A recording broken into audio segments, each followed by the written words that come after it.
Halo, Assalamualaikum warahmatullahi wabarakatuh. Selamat datang kembali di channel saya. Mudah-mudahan rekan-rekan semua dalam keadaan sehat dan juga bahagia. Ya, sekarang saya akan membahas tentang, sebetulnya ini lanjutan dari postingan saya beberapa waktu lalu tentang saya mendapatkan beasiswa S3 ya di Jerman. Nah, kemudian adalah pertanyaan-pertanyaan lanjutannya. Salah satunya adalah pertanyaan tentang kemampuan bahasa. Apakah bahasa Jerman itu diperlukan atau tidak sebelum ke sini dan lain-lain.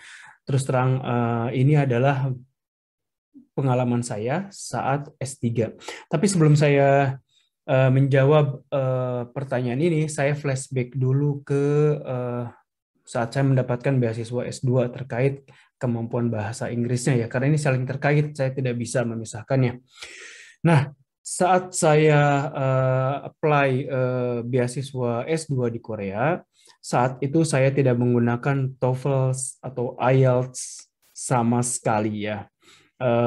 Betul-betul tidak menggunakan persyaratan bahasa yang ini. Saya pakai tanda kutip. Nah, karena di kampus yang saya apply waktu itu Korea Institute of Science and Technology atau University of Science and Technology di Seoul, mereka tidak secara spesifik gitu mempersyaratkan TOEFL atau IELTS. Jadi ada persyaratan kemampuan tes bahasa Inggris yang lainnya, yaitu TOEIC. Jadi saya menggunakan TOEIC. Kenapa saya menggunakan TOEIC? Alasan utamanya adalah lebih ke arah alasan finansial.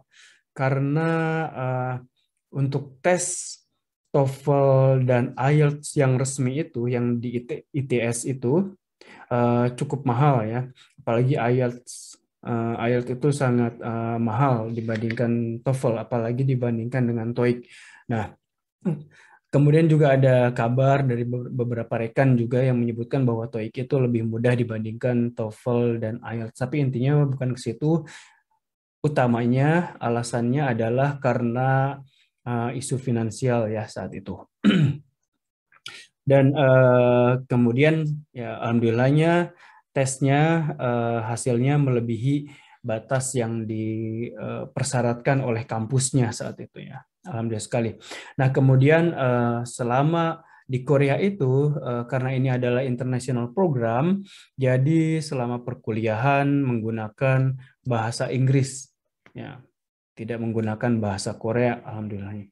Nah, saat saya melamar ke kampus-kampus di Jerman, sebetulnya saya banyak sekali melamar beasiswa ya ke kampus-kampus di Jerman untuk S3 ini. Jadi tidak hanya satu, dua, tiga, saya kira lebih dari 10 atau mungkin lebih dari 20, saya lupa. Dan hanya tiga waktu itu yang memanggil sampai menginterview saya. Dan dari tiga itu hanya satu yang akhirnya saya menyelesaikannya gitu ya. Sampai tahap akhir, sampai dengan di sidang. Tapi kampus yang apa menginterview saya sampai mengongkosin saya sampai datang ke Jerman malah tidak merekrut saya untuk jadi mahasiswa S3 di sana.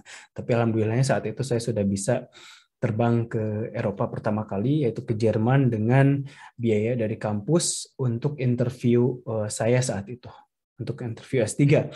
Nah, kembali ke persyaratan bahasa. Jadi saat saya apply atau melamar beasiswa S3 di Jerman sendiri, sebetulnya kebanyakan kampus-kampus Jerman yang saya apply itu tidak mempersyaratkan sertifikat TOEFL atau IELTS secara strict gitu ya. Jadi itu merupakan memang termasuk salah satu persyaratan, tapi ada tambahan.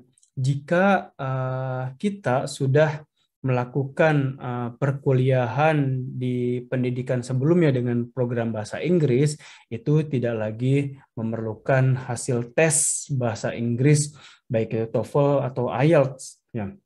Jadi benar-benar saat saya kuliah S2 dan S3 saya tidak menggunakan TOEFL atau IELTS sama sekali.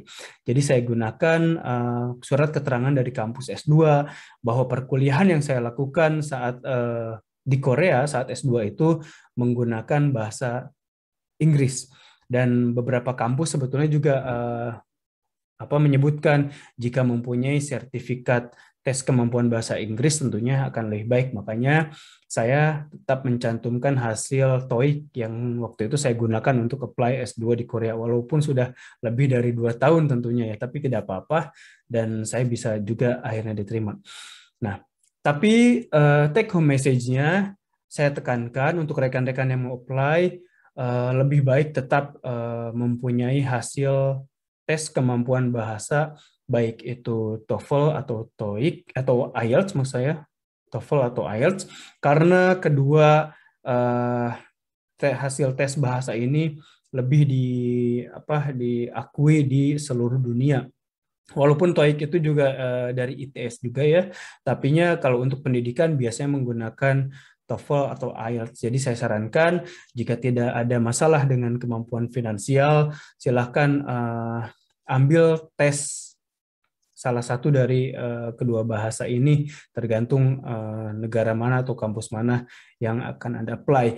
Karena kesempatan untuk beasiswanya juga akan lebih luas karena kampus-kampus dari Amerika, Australia, kemudian Inggris kebanyakan pakai IELTS ya, Amerika pakai TOEFL biasanya, dan lain-lain itu lebih familiar dengan TOEFL atau IELTS. Dan ini akan membuka kesempatan yang lebih banyak bagi rekan-rekan yang ingin mengapply beasiswa, baik itu S2 atau S3.